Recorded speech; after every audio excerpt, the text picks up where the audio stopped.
The quiet suburban streets of Oakwood Heights were the kind of place that prided itself on perfection. Manicured lawns stretched in precise rows, and the sound of lawnmowers cutting grass became the neighborhood's heartbeat on weekend mornings. The homes, uniform yet expensive-looking, hid stories behind white picket fences that no one thought to peer over. At least, no one thought to, until the incident that would shake the community to its core. It began on a Tuesday morning. The sun had barely risen, and a soft fog lingered over the dewy lawns. Families were still inside their homes, children just waking up for school, and the streets were eerily silent except for the occasional dog barking in the distance. My daughter, Emily, who was 12 and bound to her wheelchair due to a rare neuromuscular condition, had just been wheeled out onto the driveway to enjoy the crisp morning air. She loved watching the neighborhood from her vantage point, waving at neighbors as they passed, a small smile lighting up her face. At first glance, nothing seemed amiss. Oakwood Heights had always been tense, a simmering pot of passive-aggressive tensions hidden behind polite smiles and perfectly trimmed hedges. Everyone knew Karen Whitmore. Of course. She had earned her reputation years ago, not for being friendly or helpful, but for her obsessive enforcement of every HOA rule ever written. She was a self-appointed guardian of property values and the neighborhood's moral compass, or so she thought. That morning, Karen had emerged from her pristine colonial-style home, clipboard in hand, muttering about some non-existent infraction. Her eyes were cold and calculating, scanning everything with the precision of someone who lived to catch others failing. But what nobody expected, not even her, was how far her obsessive behavior could escalate. Emily had been enjoying the cool air, waving at a neighbor walking their dog, when Karen stormed across the street.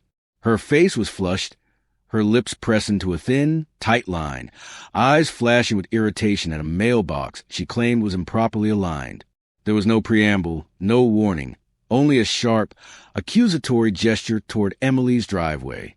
Before anyone could react, Karen pulled something from her bag, a small, handheld stun device she claimed was for emergency neighborhood defense. The moment happened in a blur. Emily recoiled instinctively as a painful zap struck her chest. Her wheelchair tipped slightly, the sudden shock sending a wave of panic across the street. I had been inside my house, preparing my morning briefing notes for the sheriff's office, oblivious to the chaos unfolding a few feet away. The first instinct was disbelief, then horror. My daughter, hurt and shocked, was a target of an action so reckless and absurd it felt surreal. By the time I burst onto the driveway, the neighborhood had gathered. People leaned out of windows, murmuring, some gasping, others frozen in indecision. Karen, realizing what she had done, froze mid-step, her clipboard trembling in her hand. For a split second, the neighborhood's enforcer looked human, vulnerable, caught in the exact moment when the facade of control faltered. But I didn't see a human.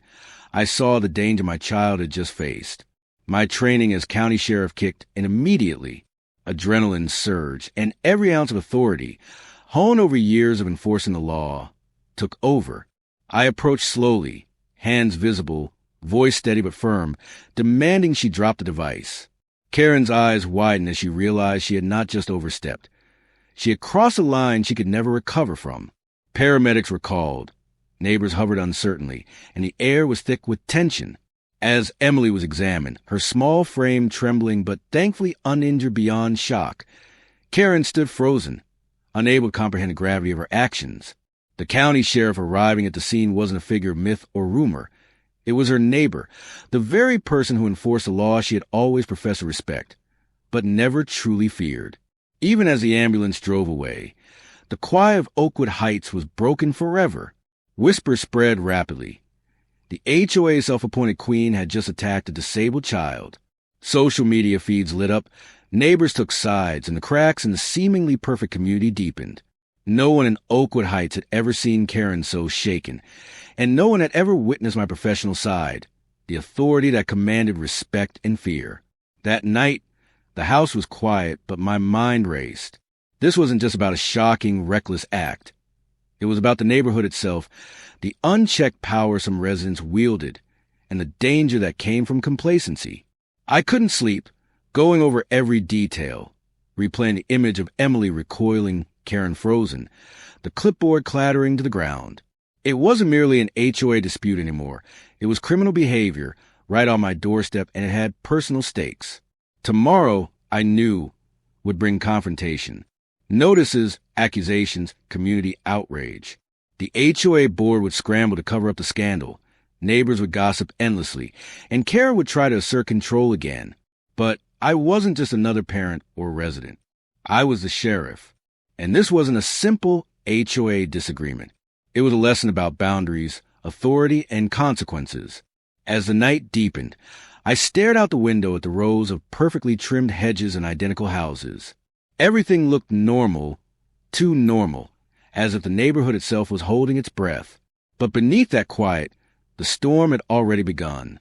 And I knew, as the mother of the child who had been attacked, that this story was far from over. The next morning, Oakwood Heights would wake up to a new reality. The neighborhood's fragile mask of civility had cracked, and the repercussions of Karen's impulsive, reckless action were only beginning to ripple outward. And in the midst of the suburban battlefield, one truth remained clear. Karen had underestimated exactly who she was dealing with. Morning arrived in Oakwood Heights like nothing had changed. The sun rose over the neat rows of homes, casting long shadows across freshly mowed lawns. But beneath the serene surface, the neighborhood buzzed with tension. Word had traveled fast, as it always did in small communities where everyone knew everyone else, or at least thought they did. Phones chimed constantly with messages, social media posts, and neighborhood group alerts. The video, shaky and brief, showing Karen's reckless act, had already circulated among residents, igniting a firestorm of outrage and speculation. I wheeled Emily into the living room, keeping her close, aware that the damage wasn't just physical. Fear lingered in her eyes, and though she smiled faintly, the confidence she carried before had been rattled. She was brave, resilient, but the incident had left an invisible mark. Every time she looked out the window, she flinched slightly, anticipating some imagined return of danger. My role as a mother intertwined with my role as sheriff. I could protect her physically, but the mental and emotional scars of violent encounter with someone supposed to be a neighbor were harder to shield. By mid-morning, the HOA board convened an emergency meeting at the community center, a formal response to the chaos Karen had sparked. But it wasn't just a procedural gathering. It was the opening act of showdown the neighborhood had been waiting for, whether they knew it or not. Residents packed the room, whispering anxiously, eyeing each other like jurors in a case that was both scandalous and personal. Karen arrived late, her usual air of entitlement replaced by an uneasy stiffness. Her posture screamed defensiveness, her clipboard clutched like a shield. The board began with rehearsed statements, but it was clear that the video and my professional standing as sheriff had shifted the power dynamics entirely. Karen's voice, sharp in years past, faltered. She stammered, tried to justify her actions as a misunderstanding or a momentary lapse, but the room's tension swallowed her explanations. Everyone in Oakwood Heights knew she had crossed a line, and this time no one was inclined to let her slide. I arrived shortly after, not as a resident, but as a sheriff. The room's atmosphere changed instantly. Chairs shifted, eyes widened, whispers died, and even Karen's supporters froze mid-sentence. I didn't need to raise my voice. The authority was inherent. Calm, precise, and unwavering, I detailed the facts as they stood. Emily had been targeted. Her disability had been exploited by reckless behavior, and the act itself constituted criminal assault. I reminded the board of the legal implications, the potential liabilities for the HOA, and the personal responsibility of members in positions of neighborhood authority. Karen's face paled. For the first time, she realized that no amount of HOA rules, no amount of self-proclaimed moral policing, could shield her from accountability.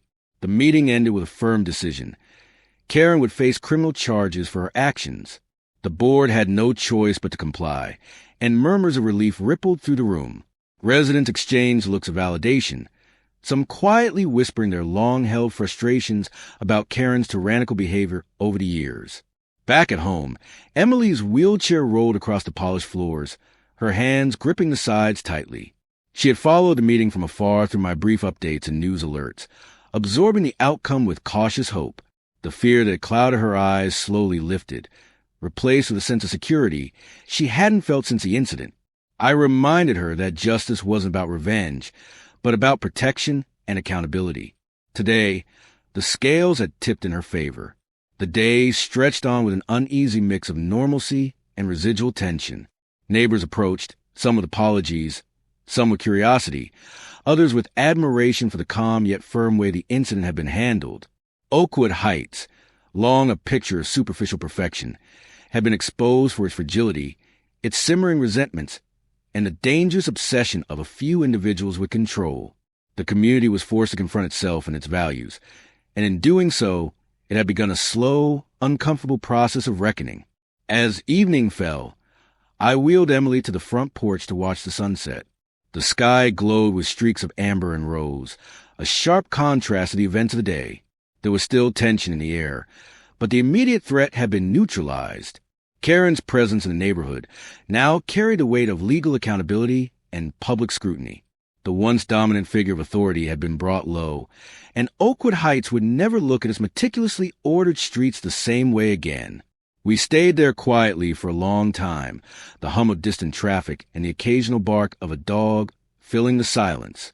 Emily leaned against me, her trust restored, her eyes reflecting the fading light.